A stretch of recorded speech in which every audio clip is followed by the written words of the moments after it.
I don't know who you are. I don't know what you do. But I'm assuming, because you clicked on this video, that you have some relation to game development.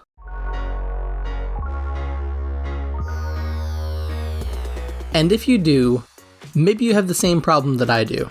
I haven't played a video game for longer than half an hour in 3 years. I'll explain why in the video, as well as give a quick update to the things that have changed in my life at the end of the video. But before we get into that, my name is Helper Wesley.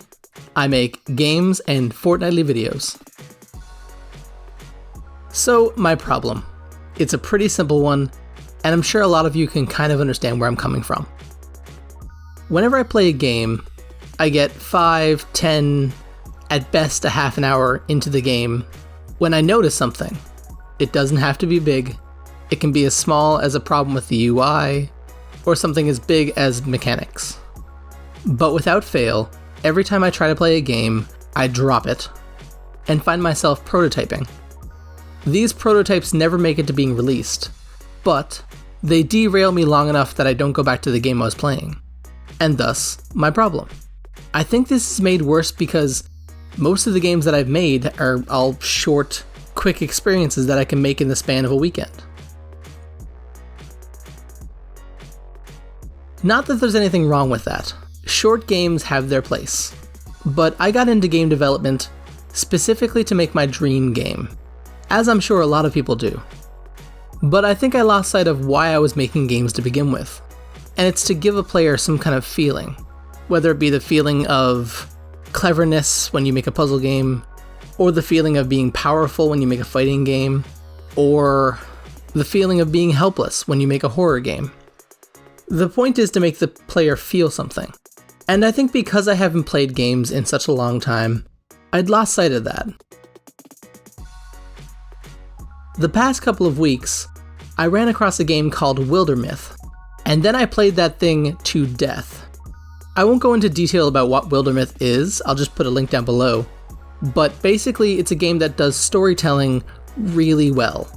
It made me feel all sorts of emotions. But mostly what it did was remind me why I was making games to begin with. I had a story that I wanted to tell that was best conveyed through a video game. And even though it has been a while since I touched my dream game, I do intend to go back to it. It's what got me into game development, and it's a game that deserves to be made. It's the story of a person named Maddie, who lives on a space station orbiting Europa. And their job is to supply technical support to a research station down on Europa.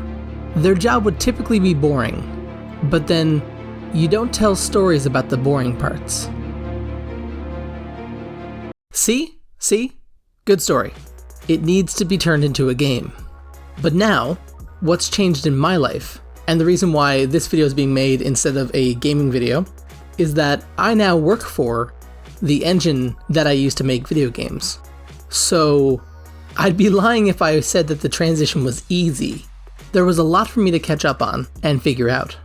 But now that my schedule is starting to normalize, I'm going to have time again to work on my dream game.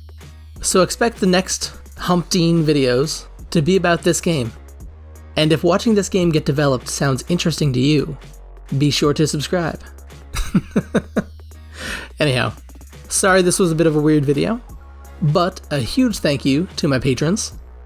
Because of them, my coffee cup is full. And as always, the links to all the cool places that I hang out are down below, and if you decide to click on one, then I'll see you there.